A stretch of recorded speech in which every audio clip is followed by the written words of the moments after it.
At the start, we meet Suzuki, a struggling sketch artist who pours everything into his work, but no one notices. Broke and out of options, he takes a job under another artist just to survive. He returns home late one night where he's staying with his friend, Teko, but things aren't good between them. She's tired of supporting him, and her frustration turns into resentment. After a heated argument, she finally snaps and throws him out. With nowhere to go, Suzuki ends up sitting alone in a park, trying to calm his mind by reading a book. Nearby, a man is writhing in pain, but Suzuki ignores it, thinking it's none of his business. The next morning, he heads to work like nothing happened, but everything is about to change. News reports suddenly break out overnight. A deadly virus has spread across the city. Anyone infected turns into a violent, uncontrollable zombie, attacking and biting others. So far, 4 cases have already been confirmed. As the tension rises, one of Suzuki's co-workers suddenly falls sick and rushes out of the office. His friend mentions something chilling. Someone in a nearby house was infected too, and now that person is missing. And just as they're talking, things start to feel very wrong. Meanwhile, their boss walks in, acting strange. Everyone asks if he's okay, but no one notices his eyes slowly turning completely black. The news warns people not to go outside, so they all stay in the office overnight. Late at night, Suzuki gets a call from Teko. She apologizes for everything, says she didn't mean what she said and lost control in the moment. As they talk, Suzuki notices helicopters flying across the sky, way too many to be normal. Something is clearly wrong, but he brushes it off. The next morning, he rushes out, buys Teko her favorite cake, and heads straight to her place. He knocks. No answer. He waits. Still nothing. He calls her again and again, but there's only silence. Worried, Suzuki peeks through the small gap in the door. Inside, Teko is lying on the floor, completely still, like she's asleep. Suddenly she moves. She jolts awake, then drops hard to the ground. Her body starts twitching violently, moving in a way that doesn't look human. Not realizing the danger, Suzuki calls out her name. She hears him. Slowly she turns and starts moving toward the door in a disturbing, unnatural way. Then, in an instant, she lunges at him, wild, aggressive, like she's lost all control. Suzuki is trapped, and now he's face to face with something that isn't Teko anymore. The virus is brutal. Teko blindly bites at the door, smashing her own teeth as they fall out one by one. Then, with insane strength, she drags Suzuki inside and tries to tear into him. He barely holds her off. In a split second, Suzuki grabs her by the neck and slams her head onto a sharp trophy lying nearby. One hit and she goes still. He doesn't wait. He runs. Exhausted, he crosses a bridge, trying to get as far away as possible. On the way, a wounded woman stumbles past him, her arm badly torn. That's when it hits him. The virus is spreading fast. He looks up, multiple aircraft flying overhead. Now it's clear. This isn't small anymore. The entire city is infected. When Suzuki finally reaches his office, he finds his friend holding a baseball bat, covered in blood. He had no choice. He killed one of their infected co-workers. Then suddenly their boss appears, fully turned. Before he can attack, Suzuki's friend takes him down without hesitation. At this point, Suzuki is mentally breaking. Everywhere he goes, death follows. His friend looks at him and says it straight: the virus has taken over the city, and one bite is all it takes. Within minutes, you're no longer human. Hearing this, Suzuki freezes because Teko bit his hand. For a second, he thinks it's over. Then he realizes something: he's not turning. During the fight, all of Teko's teeth had already fallen out. The bite didn't infect him. Relief hits, but it doesn't last. His friend suddenly starts changing. His body shakes, his eyes fade, he's turning. Before Suzuki can react, his friend reveals the truth while killing the boss. He got bitten on the leg. Knowing what's coming, he doesn't hesitate. He grabs a knife and slits his own throat, ending it before he can become a monster. Suzuki is shaken to the core. He runs. The moment he steps outside, the world is chaos. People are screaming, running for their lives. Zombies are everywhere, attacking, tearing into anyone they see. The streets have turned into a nightmare. Suzuki has no idea where to go. He's trapped in the middle of it all. Suddenly, he spots a police officer and rushes for help. But the second he gets close, the cop attacks him. He's infected too. Suzuki barely escapes and keeps running, but ahead of him, an entire crowd is rushing toward him, panicked, desperate, trying to survive. The whole city is collapsing. Seeing the chaos, Suzuki turns and runs the other way. Everywhere he looks, only zombies. There's no escape now. His life is on the line. As he sprints down the street, he spots a parked car. Inside, the driver is asleep, completely unaware of what's happening outside. Suzuki is about to jump in when suddenly a girl named Hiromi runs up, begging for help. At that moment, a zombie notices them. It starts walking toward them, calmly, talking on a phone like nothing's wrong. Suzuki panics. He reaches into his bag, pulls out a gun, and aims, but the gun vanishes. It was all in his head. In reality, he's just standing there empty-handed. Then suddenly, the car's owner shows up. After a lot of pleading, he finally lets Suzuki and Hiromi get in, and they speed away. As they drive, the news on the radio confirms the worst: the entire city is infected. Zombies are everywhere, and the only advice left is to lock yourself inside and don't come out. But even that won't save them. A few moments later, the driver starts changing. His veins turn black. He's been bitten too. Within seconds, he fully transforms. The moment he turns, he attacks. First, he bites the driver beside him, then he lunges straight at Suzuki. Suzuki reacts fast. He kicks the infected man out of the car. The guy hits the ground but grabs Suzuki's legs, trying to drag him out with him. Just in time, Hiromi slams the car door straight into his head. The grip loosens. Suzuki pulls free. For a second, they think it's over, but it's not. The driver suddenly starts turning turning. The bite got him too. His veins darken, his body stiffens, and within moments, he loses control. He floors the gas. The car speeds out of control. Suzuki and Hiromi quickly buckle up as the driver, now fully turned, tries to attack them. Before he can reach them, crash. The car slams into another vehicle, completely wrecked on impact. Everything goes silent. Miraculously, Suzuki and Hiromi survive. They crawl out and look around, and what they see is pure devastation. The city is destroyed. Cars are piled into each other, roads blocked, chaos everywhere. No order, no safety. A news alert on a phone confirms the nightmare. The virus has taken over completely. Anyone infected turns into a zombie within minutes, and once they change, they lose all control, driven only by hunger.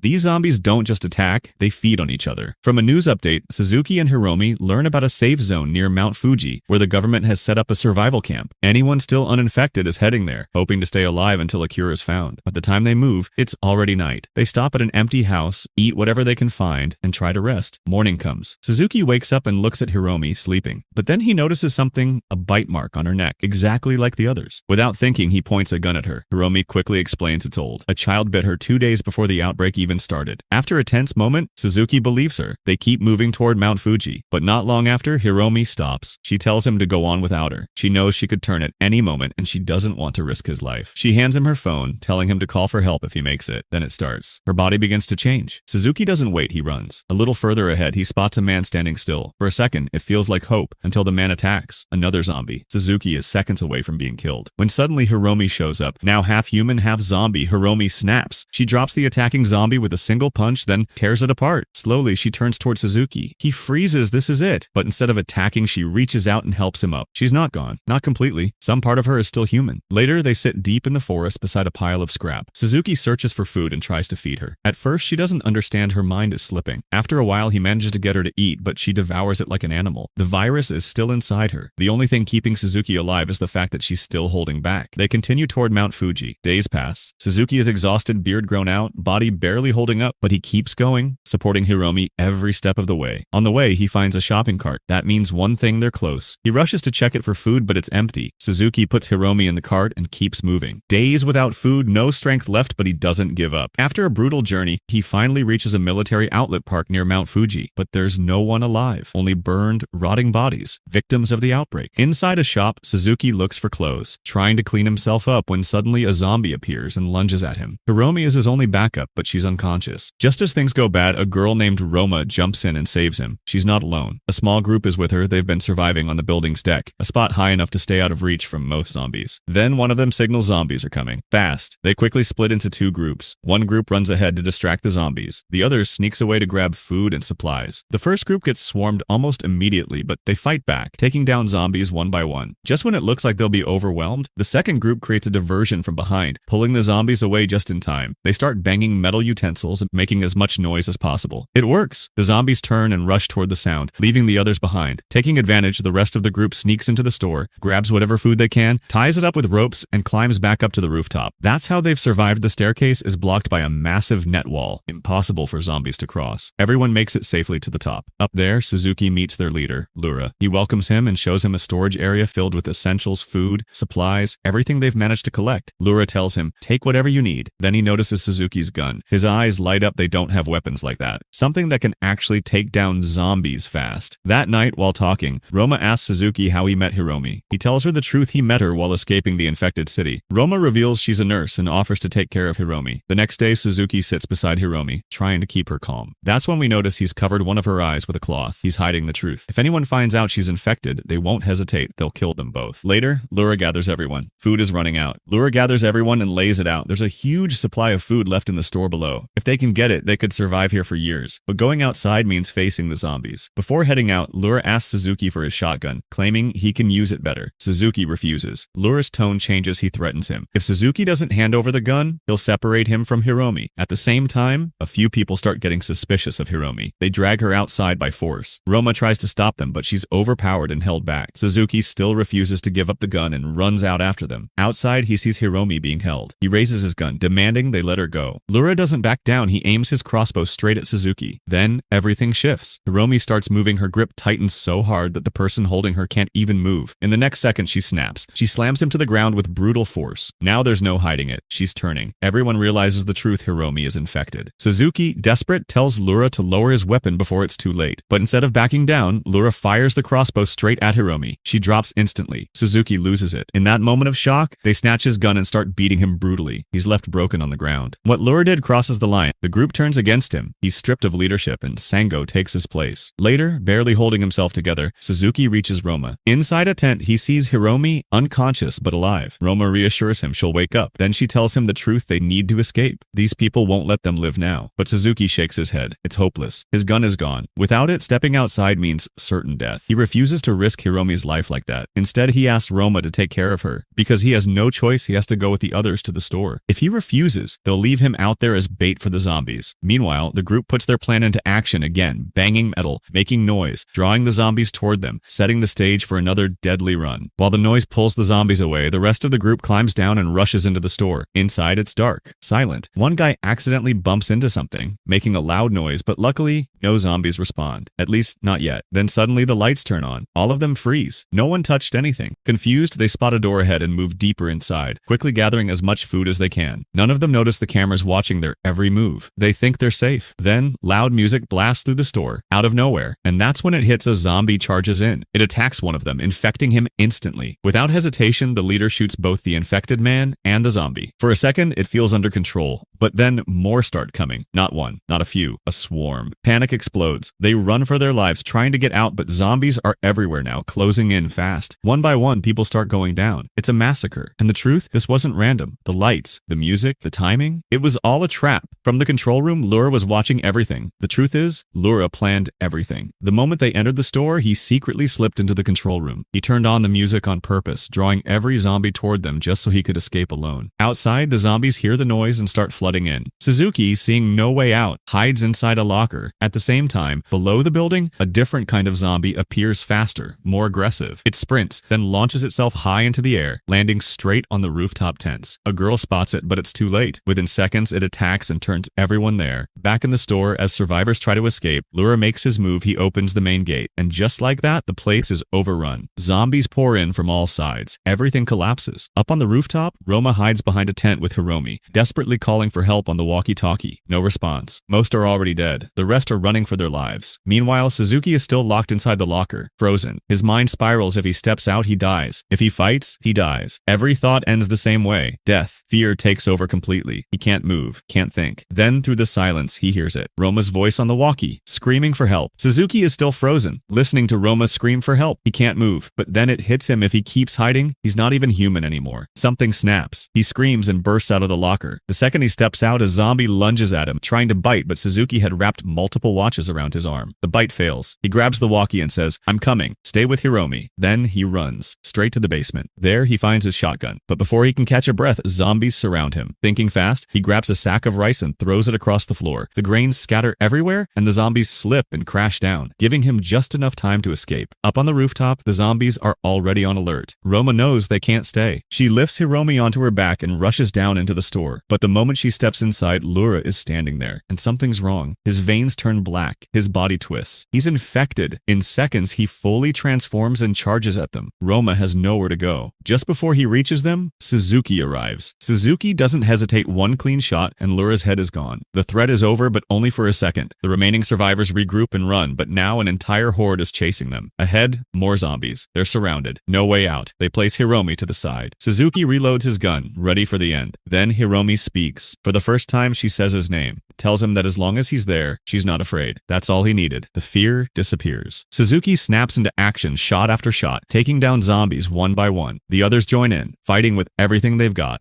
Bodies start dropping, but there are too many. Some of their friends get caught turned right in front of them. That pushes Suzuki over the edge. Fueled by rage, he goes all out, wiping out zombie after zombie until the ground is covered. When it's over, only 3 of them are left. They turn to run, and then it lands. That fast, jumping zombie drops down from above. It sees the bodies and loses it. Enraged, Suzuki quickly reloads and fires. The bullet hits, but nothing happens. The creature just stands there untouched. The creature charges again, but this time Suzuki is out of bullets. No backup, no second chance. The zombie rushes in at full speed. In that split second, Suzuki swings his gun with everything he has, smashing it straight into the creature's head. Impact. The monster drops, dead. Silence. For a moment, everything just stops. Suzuki stands there, surrounded by a mountain of dead zombies, breathing heavily, barely believing he made it. He did the impossible. With only 3 of them left, they grab a car and drive toward Mount Fuji, hoping the safe zone is still there.